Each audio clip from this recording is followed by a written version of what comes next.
اس کے دیکھیے مختلف نام ہیں جو قربانی کا جانور ہے نا، اس کے بہت سارے نام ہیں، اور آپ کو پتہ ہے کثرت نام جو ہے یہ شرف و فضیلت کی نشاندہی کرتے ہیں. مثلا آپ دیکھتے ہیں اللہ کے کتنے 99 نام تو مشہور ہیں لیکن بے شمار نام ہیں، رسول اللہ کے کتنے نام ہیں، اور اسی طریقے سے امیر المومنین اور اللہم صلی علی محمد و آل محمد.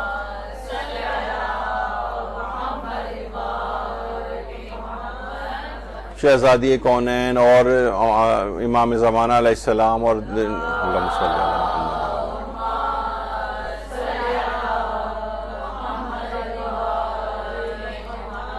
یہ امام زمانہ علیہ السلام کی والدہ گرامی حضرت نرجس خاتون، ان کے کتنے نام آئے ہیں اس کے اندر. تو بہت سے لوگ کہتے ہیں بھائی اس کا مطلب ہے کہ ان ناموں کی کثرت کے معنی کہ آپ کے یہاں نام ہی متفق نہیں، اس کا مطلب ہے ان شخصیت کا ہونا ثابت ہی نہیں، جبکہ یہ شرف و فضیلت کی نشاندہی ہوتی ہے. کئی نام نرگس بھی ہے، نرجس بھی ہے، سوسن بھی ہے، سیقل بھی ہے، اور کتنے سارے ان کے نام اس طرح سے. تو اسی طرح قربانی کا جو جانور ہے اس کے بھی بہت سارے نام ہیں. اس کو ایک کو کہتے ہیں اضحیہ. اچھا آپ نے سنا ہوگا یہ قرآن کے اندر بھی والشمس وضحاہا، یعنی جس وقت سورج طلوع ہوتا ہے تو ایک روشنی نکلتی، کیونکہ جس وقت سورج کی طلوع ہونے کے بعد ہی یہ قربانی ہو سکتی ہے، جیسے کہ ہم آگے چل کر اور بھی مزید بیان کریں گے اس کو اگلی نشست میں. تو کیونکہ سورج نکلنے کے بعد ہوتی ہے قربانی، اس وجہ سے اس کو اضحیہ کہا جاتا ہے، اضحیہ بھی کہا جاتا ہے. دوسرا اس کا ایک اور نام ہے ہدی.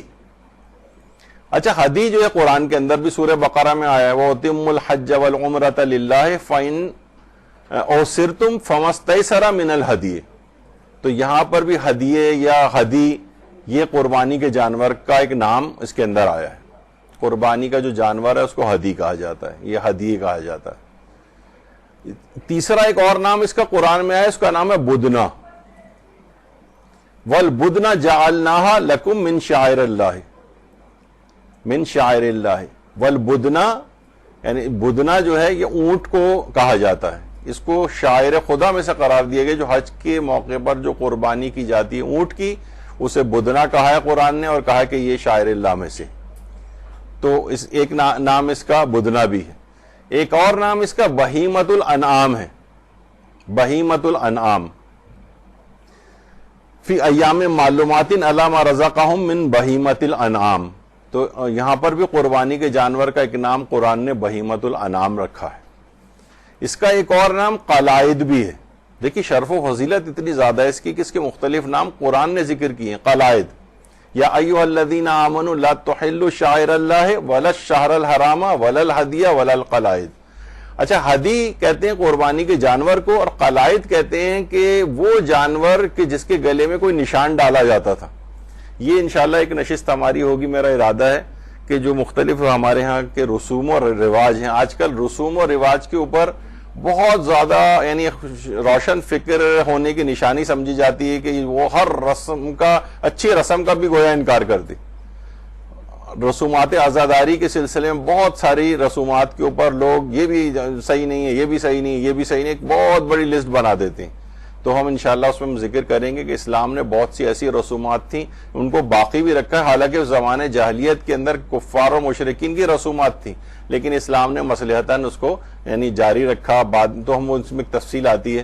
تو اس میں بعض اوقات قربانی کے جانور کے جو گلے میں پرانے جوتوں کا ایک ہار بنا کے ڈالا جاتا تھا، پورا ان زمانے میں تھا. تو اسلام نے یا مثلا کسی کا کان نشانی کے طور پر کاٹ دیا جاتا تھا. یعنی کیسے پتہ چلے؟ اس زمانے میں کوئی لکھ کے یا تو نہیں لگاتے تھے لوگ، نہ اس طرح سے رائج تھا. تو جسمانی طور پر کوئی اس کے اندر اس طرح کی کٹ وٹ لگا کے کوئی نشانی بنا دیتے تھے. تو بہرحال قرآن نے اس کو بھی کہا کہ ولل ہدی ولل قلائد. تو یعنی ہدی الگ ایک جانور ہے جس پہ کوئی نشانی ہونا ضروری نہیں، اور بہت سے نشانی والے، کیونکہ بعض اوقات وہ نشانی ڈال کے، کیونکہ وہ تو پہلے سے رکھا ہوتا تھا تاکہ لوگ اس جانور کو ہاتھ نہ لگائیں، سمجھ جائیں کہ اس کو ذبح نہیں کیا جانا ہے ابھی، اور یہ حج کی قربانی کا جانور ہے، ایک نشانی ڈالتے تھے.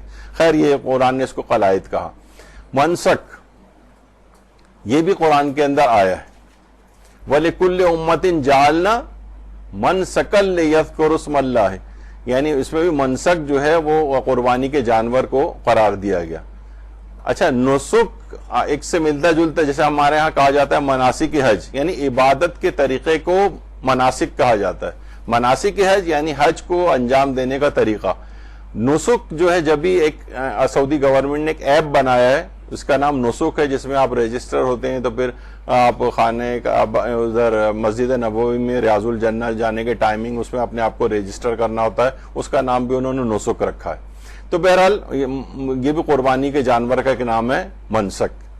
تو یہ سب نام اس کے آئے ہیں اس لحاظ سے. اچھا اب جانور خواہ یہ نر ہو یا مادہ ہو، مادہ تجدید نہیں، مادہ نر ہو یا مادہ ہو، یعنی تو یہ دونوں طرح کی قربانی کر سکتے ہیں.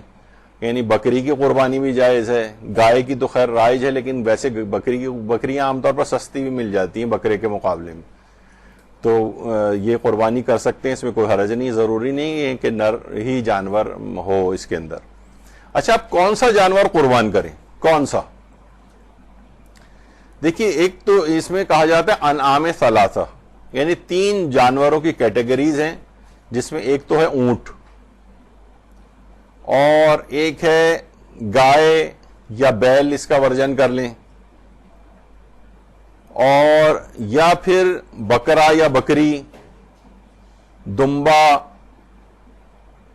اور بہت سے علماء نے تو یہ بھی کہا ہے کہ اگر دمبا ہو تو وہ جس کے سینگ مڑے ہوئے ہوتے ہیں، اس کی قربانی کا ثواب زیادہ ہے، جس کے سینگ مڑے ہوئے ہوں. تو یہ انعام ثلاثہ میں شمار کی جاتے ہیں، یعنی جانوروں کی 3 اصناف اور کیٹیگریز ہیں، ان میں ہونا چاہیے. یعنی مرغی نہیں کر سکتے کیونکہ یہ انعام ثلاثہ میں سے نہیں، دیکھا جائے حلال گوشت جانور ہے. اچھا ہمارے ہاں جو فقہ اسلامی جو پائی جاتی ہیں مختلف، ان میں ایک جماعت اہل حدیث بھی ہے، ان کے ہاں یہ بہرحال ہے کہ ان کا جو فتووں کی کتاب ہے فتاوی ستاریہ، اس میں سب سے آخر میں نیچے چلے جائیں تو اس میں لکھا ہے کہ شرعاً مرغ کی قربانی بھی جائز ہے، جو انڈر لائن جو ہوا ہے.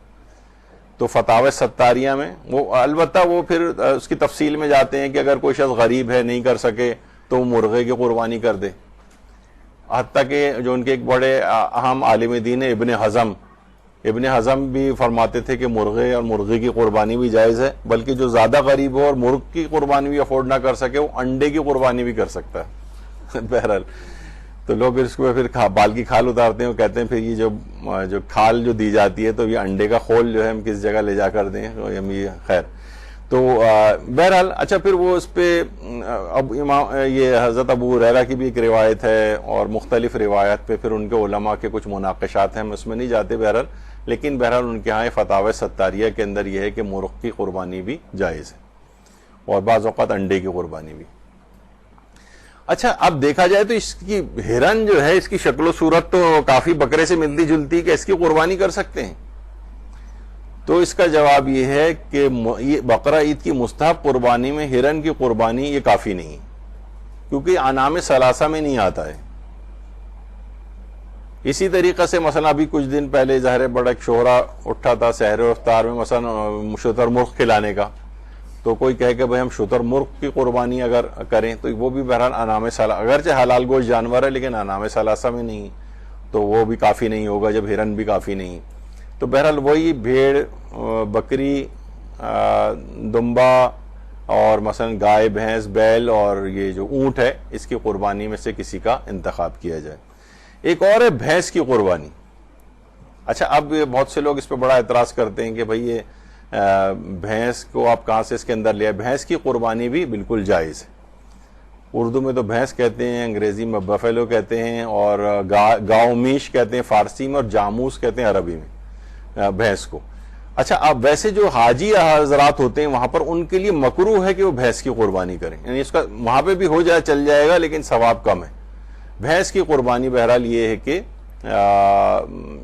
یہ جو ہے مکروہ بھی نہیں ہے، بغیر جو شخص حج پہ نہیں گیا ہے اس کے لیے بھینس کی قربانی کرنا یہ مکروہ. آقا سیستانی سے بھی بات سوال پوچھا گیا تھا کہ قربانی گاؤں میش در عید قربان برائے غیر حاج مجزی است، تو جواب آیا کہ اشکال نہ دارت، کوئی حرج نہیں ہے اگر آپ بھینس کی قربانی بھی اگر کریں تو اس میں کوئی حرج نہیں ہے، اور عام فرد جو کہ حج نہیں کر رہا ہے اس کے لیے مکروہ بھی نہیں. اچھا، اس کا فائدہ ایک یہ ہے کہ یہ بھینس کی قربانی، ویسے ذرا پڑوسیوں وغیرہ کو یا جو لوگ ہیں وہ ذرا مذاق اڑائیں گے اس کا بہرحال، لیکن یہ کہ قربانی کے حوالے سے یہ کم قیمت کی بھی بھینسیں ہوتی ہیں. یعنی بھینس کی کوئی، کیونکہ اصل میں اتنا زیادہ مارکیٹ نہیں ہے اس کی، لوگ کرتے نہیں ہیں، تو یہ اس کے پیسے بھی نسبتاً کم ہوتے ہیں. لیکن کوئی قربانی کا اللہ کی رضا کی خاطر کم پیسوں میں قربانی کرنا چاہے تو وہ کر سکتا ہے بھینس کی قربانی بھی. ہاں یہ ضرور ہے، بعض مستحبات میں سے قربانی کے جانور کا موٹا ہونا شریعت نے افضل قرار دیا ہے، موٹا تازہ ہو. اور بعض اوقات اتنے موٹے تازے بھی بیل ہوتے ہیں، پھر وہ لاکھوں میں اور کروڑوں میں بات ان کی چلی جاتی ہے. تو بہرحال یہ ضرور ہے کہ مستحبات میں سے ہے کہ جانور موٹا تازہ ہو. جب ہی کہا جاتا ہے نا کہ جانور کھاتا ہے، موٹا ہوتا ہے اپنے منہ کے ذریعے، کھاتا ہے موٹا ہوتا جاتا ہے. کہا جاتا ہے انسان موٹا ہوتا ہے اپنے کانوں کے ذریعے، اپنی تعریف سن سن کے انسان پھولتا جاتا ہے. تو بہرحال یہ جانور ان کے لیے مستحبات میں سے ہے کہ یہ موٹا تازہ ہو اور اس کا ثواب زیادہ ہے. ہاں البتہ ایک چیز اور بھی ہے کہ علماء یہ کہتے ہیں کہ دیکھیے یہ جو جانور ہے نا قربانی کا، اس کے ساتھ اس کا مذاق کرنا، اس کے ساتھ اس کو بہت فنی بنانا، کیونکہ یہ بہرحال آپ نے دیکھا کہ اس میں قربانی کے جانور کو نشانی لگاتے تھے تو لوگ اس کو ہاتھ بھی نہیں لگاتے تھے کہ بھائی یہ قربانی کا جانور ہے، بہرحال یہ ذبح ہوگا، ذرا تھوڑا سا اس کو ایک احترام دیتے تھے. یہاں پر یہ ہے کہ اس کو عجیب و غریب اس کے ساتھ جو ہے نا اس کی شکلیں جو ہیں بنائی جاتی ہیں، اور اس کو جو ہے اس کا ایک لحاظ سے مذاق جو ہے وہ اڑایا جا رہا ہوتا ہے. کچھ مختلف اس کی چیزیں، کوئی اس کے چشمے بنا رہا ہے، اس کی لگا رہا ہے، کوئی اس کے اوپر اسپرے کر رہا ہے، اور اس کو عجیب و غریب طریقے سے معاشرے میں جیسے ایک یعنی ایک فنی یا جوکر کے طرح سے اس کی جو ہے وہ بنائی جاتی ہیں شکلیں.